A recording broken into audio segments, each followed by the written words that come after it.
Hello दोस्तों, once again welcome you and my YouTube channel Devryan's classes for mathematics. After the discussion of definition of Laplace transform, its application and advantage on other method, today I will discuss the properties of Laplace transform. बच्चों ये वही property हैं जिनकी help से हम बड़े बड़े questions को अपने छोटे छोटे क्वेश्चंस में कन्वर्ट करेंगे और फिर लाप्लास ट्रांसफॉर्म का यूज करके उन्हें सोल्व करने वाले हैं। चलो तो स्टार्ट करते हैं properties of Laplace transform. Okay, start करते हैं प्रॉपर्टीज ऑफ लाप्लास ट्रांसफॉर्म। बच्चों एक्चुअली में लाप्लास ट्रांसफॉर्म की टोटल 10 प्रॉपर्टीज हैं और इन्हीं प्रॉपर्टीज की हेल्प से हम अपने क्वेश्चंस को स्टैंडर्ड फार्मूले में कन्वर्ट करेंगे। तो जो पहली प्रॉपर्टी है वो है linearity property of Laplace transform. ये प्रॉपर्टी क्या होती है? ये प्रॉपर्टी होती है अगर दो फंक्शंस का ऐड, दो या दो से ज्यादा फंक्शंस का ऐड या सब्ट्रैक्ट आपके पास हो और साथ में कोई कांस्टेंट की अगर मल्टीप्लाई भी वहां पर है तो आपके वो कांस्टेंट लाप्लास ट्रांसफॉर्म से बाहर आ जाते हैं और लाप्लास ट्रांसफॉर्म दोनों फंक्शनों पर अलग अलग ऑपरेट हो जाता है। फॉर एग्जाम्पल, चलो एक एग्जाम्पल यहां पर ले लेते हैं। सपोज करो आपको लाप्लास ट्रांसफॉर्म निकालना हो a sin t plus 2 e to the power 2t।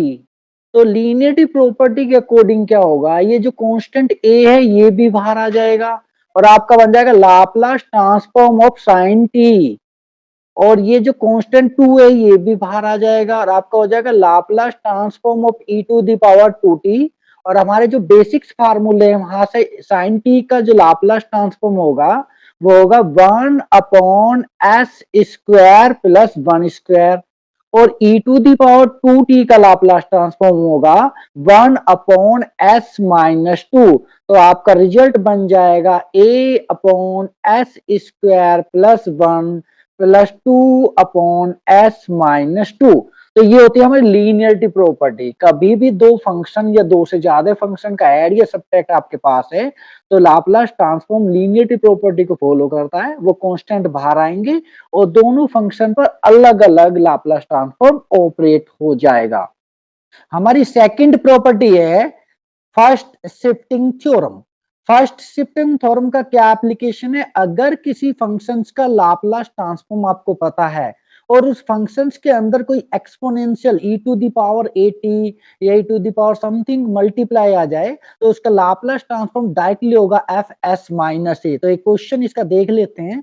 अगर सपोज करो आपको निकालना Laplace transform of e to the power 2t sine 3t, मान लो इसका लाप्लास ट्रांसफॉर्म आपको निकालना है। तो जो e to the power 2t है उसके यहाँ इससे मैच कर रहा है e टू, यानी कि यहाँ पर जो a की वैल्यू है वो 2 है और ft यहाँ पर 3t है। तो सबसे पहले हम Laplace transform of sign 3t निकाल लेंगे। Laplace transform of sign 3t क्या हो गया? Laplace transform of sign 3t होता है 3 अपॉन एस स्क्वायर प्लस 9 और इसका नाम रख देंगे small F S, sorry capital F S. Capital F S इसका नाम हो जाएगा। तो अब वाई फर्स्ट शिफ्टिंग थ्योरम, यहां पर आप पहली शिफ्टिंग थ्योरम लगाएंगे वाई फर्स्ट शिफ्टिंग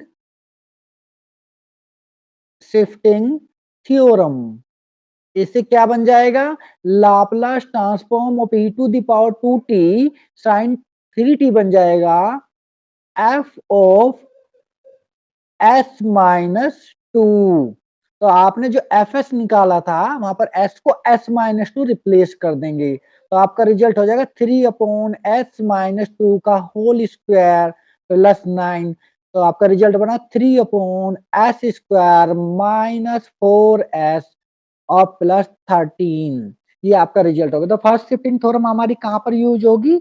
अगर किसी फंक्शंस के साथ e टू दी पावर में कुछ आ रहा है तो e टू दी पावर आ रहा है तो हम फर्स्ट शिफ्टिंग थ्योरम का यूज करने वाले हैं।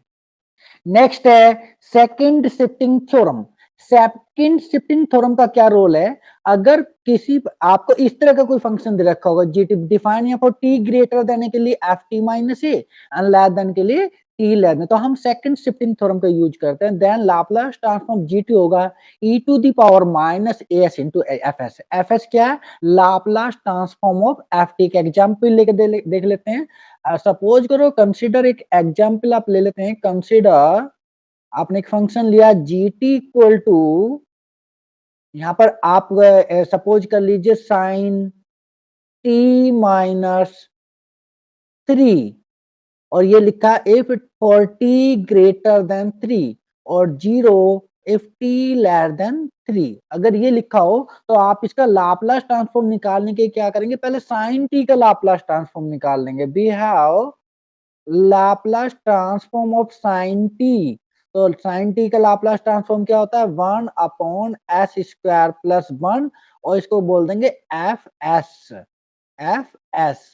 So therefore, by second shifting theorem, by second shifting theorem, जो लाप्लास ट्रांसफॉर्म वो जीटी होगा, वो क्या होगा? वो होगा but e to the power, देखो यहाँ पर ए की वैल्यू क्या? 3 है। E to the power minus 3s into F S, और एफ एच क्या है? 1 अपॉन एच स्क्वायर प्लस 1। तो आपका रिजल्ट बना e to the power minus 3s upon S square plus 1। ये बन गया हमारा रिजल्ट। नेक्स्ट है चेंज ऑफ स्केल प्रॉपर्टी। ये क्या होता है? अगर आपका टी के साथ कोई नंबर की मल्टीप्लाई हो रही है, 2, 3, 5, कोई भी नंबर, तो आप लाप्लास ट्रांसफॉर्म इस रिजल्ट से निकालेंगे। एक एग्जांपल लेते हैं। Find Laplace transform of, suppose करो कोस 5t निकालना हो। हालांकि इसको तो हम डायरेक्ट भी निकाल सकते हैं, लेकिन मैं ये थ्योरम यूज करके यहाँ पे बता रहा हूँ कैसे निकलने वाला है।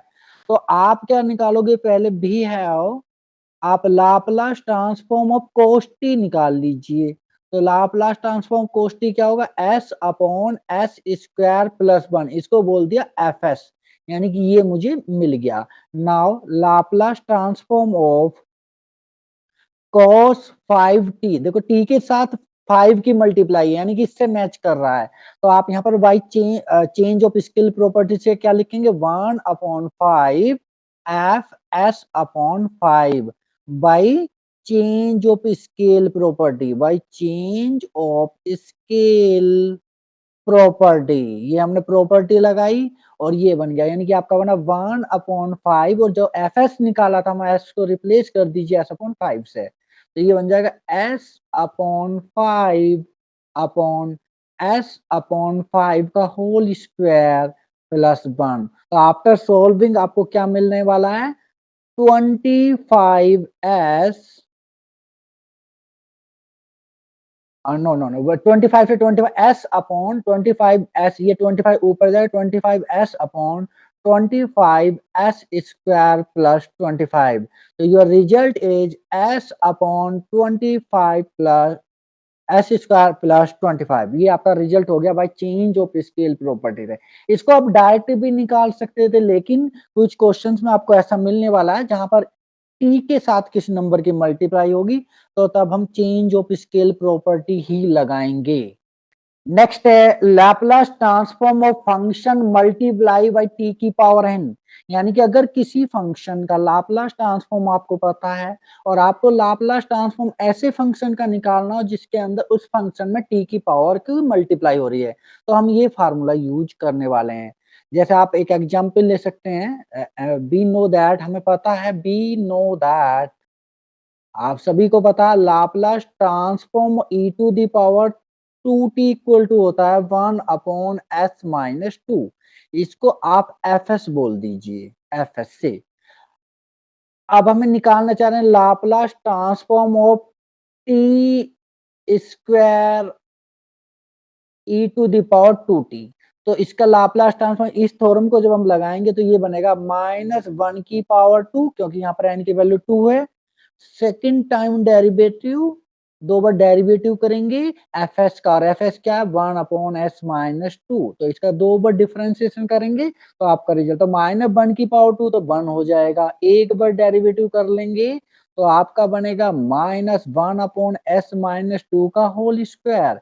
एक बार और डेरिवेटिव कर देंगे तो आपका हो जाएगा 2/s-2 की होल पावर 3 और ये हो जाएगा आपका आंसर। यानी कि कभी भी किसी फंक्शन में अगर किसी t की पावर की मल्टीप्लाई है तो आप उस फंक्शन का लाप्लास ट्रांसफॉर्म निकालेंगे, उसको fs बोलेंगे, फिर जितनी भी पावर t की है उतने टाइम में डेरिवेटिव करेंगे और माइनस बन के सेम पावर वहां पर लगाएंगे तो आपका रिजल्ट आ जाएगा। नेक्स्ट है Laplace transform of function division bye t। अगर किसी फंक्शन का लाप्लास ट्रांसफॉर्म आपको पता है fs है और आपको उस फंक्शन में t की मल्टीप्लाई हो तब हम ये फार्मूला यूज करने वाले हैं।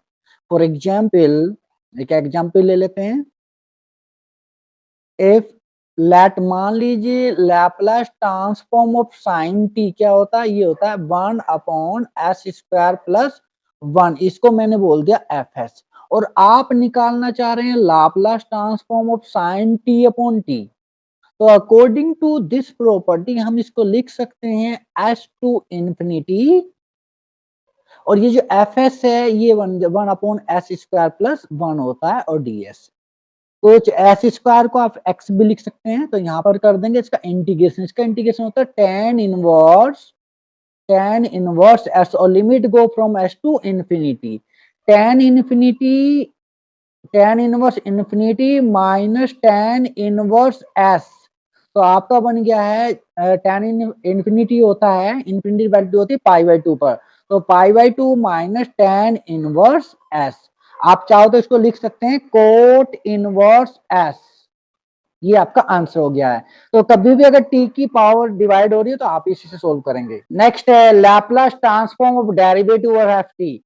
यानी कि अगर किसी फंक्शन का लाप्लास ट्रांसफॉर्म एफ एस है और अगर उसका एन टाइम डेरिवेटिव हो तब हम ये फार्मूला यूज करने वाले हैं। S to the power n Laplace transform that function, फिर एस की एक पावर कम करेंगे f0, फिर एक पावर कम करेंगे एफ डैश मीन्स डेरिवेटिव और 0 पे वैल्यू है। तो एक यहाँ पर ये मोस्ट इंपोर्टेंट है आपका जब एप्लीकेशन आप पढ़ेंगे लाप्लास ट्रांसफॉर्म की application to solve the differential equation तब ये फार्मूला बहुत लगने वाला है। अभी मैं थोड़ा सा देखिए यहाँ सपोज करो 2 टाइम डेरिवेटिव हो रहा है, 2 टाइम डेरिवेटिव है और इसका फार्मूला मैं लिख के दिखाता हूँ। तो यहाँ पर रहेगा s² Laplace transform of F T minus S f0 minus F dash f1 यानी कि 1 टाइम डेरिवेटिव 0। तो ये डबल डेरिवेटिव का लाप्लास ट्रांसफॉर्म मैंने लिख के बताया और ये आपको रिमेंबर करना, this is the most important formula to application in differential, solve the differential equation. Next है Laplace transform of integration integral of F T. यानी कि अगर किसी फंक्शन का लाप्लास ट्रांसफॉर्म पता है और उसका इंटीग्रेशन का निकालना हो तो ये फार्मूला आप डायरेक्टली यूज करते हैं। बड़ा सिंपल सा कॉन्सेप्ट है। वी नो दैट हमें पता है लाप्लास ट्रांसफॉर्म ऑफ एक ले लेंगे कोई भी, चलो साइन टी ही ले लेते हैं। साइन टी का लाप्लास ट्रांसफॉर्म होता है 1/s² प्लस 1, इसको चलो मैंने एफ एस बोल दिया है। अगर आप इसके इंटीग्रेशन का लाप्लास ट्रांसफॉर्म निकालना चाह रहे हैं, सपोज आप निकालने Laplace transform of integral from 0 to t और एफ टी था साइन टी, मान लो इसका आप निकालना चाह रहे हो तो क्या बनने वाला है? तो ये बनेगा F S upon S, F S upon S. F S क्या है? Laplace transform of sine t. तो ये हो जाएगा 1/s² प्लस 1/s। तो आपका रिजल्ट बना 1/s² plus this the Laplace transform of integration of sine t. तो ये आपका बन गया इस बार। तो कभी भी अगर आपको इंटीग्रेशन का निकालना हो तो ये फार्मूला हम यूज करने वाले हैं। अगर आपका मान लो सपोज तो डबल इंटीग्रेशन है तो फिर आगे दोबारा इसको एफ एस मानेंगे, फिर ये प्रोसेस फॉलो करने वाले हैं। अब यहाँ पर एक प्रॉपर्टी है हमारी initial value theorem. Initial value theorem, इसका जस्ट स्टेटमेंट आप लोगों को कर लेना, बड़ा सिंपल सा कॉन्सेप्ट यहाँ पर है। अगर किसी फंक्शन का लाप्लास ट्रांसफॉर्म आपको पता है एफ एस और यहाँ पर इनिशियल वैल्यू में क्या है, अगर एफ टी की लिमिट टी टेंड्स टू हम 0 लगाते हैं और एफ एस की limit s tends to infinite लगाते हैं तो दोनों ही ये इक्वल होते हैं। ये यूज कहाँ होती है? सपोज करो आपको ये निकालना हो। सपोज करो we want to find limit of s tends to infinite f s. Suppose हम ये निकालना चाह रहे हैं तो हमें लाप्लास ट्रांसफॉर्म निकालने की जरूरत ही नहीं पड़ेगी। हम by for initial value theorem से ये लिख देंगे limit of t tends to zero f t, और एफ टी आपको दे ही रखा होगा, उसकी लिमिट लगा देना, आपका रिजल्ट आ जाएगा। तो इनिशियल वैल्यू थ्योरम हमारी ये होते हैं। जैसे स्टेटमेंट आपको एक है आपकी final value theorem. Final value theorem में क्या होता है, अगर किसी फंक्शन का लाप्लास ट्रांसफॉर्म आपको पता है और f t t tends to infinite पर इक्वल टू होगा F s s tends to zero पर, इसमें भी सेम कॉन्सेप्ट है। सपोज आपको इससे निकालना है, suppose we want to find limit of s tends to zero f s निकालना चाह रहे हैं, तो हम लाप्लास ट्रांसफॉर्म नहीं निकालेंगे, हम इसकी सीधी सीधी लिमिट लगाएंगे। तो limit t tends to infinite निकाल लेंगे और यही इक्वल टू होगा इसके। तो ये वैल्यू फाइनल वैल्यू थ्योरम हमारी यहाँ पर यही होती है। तो ये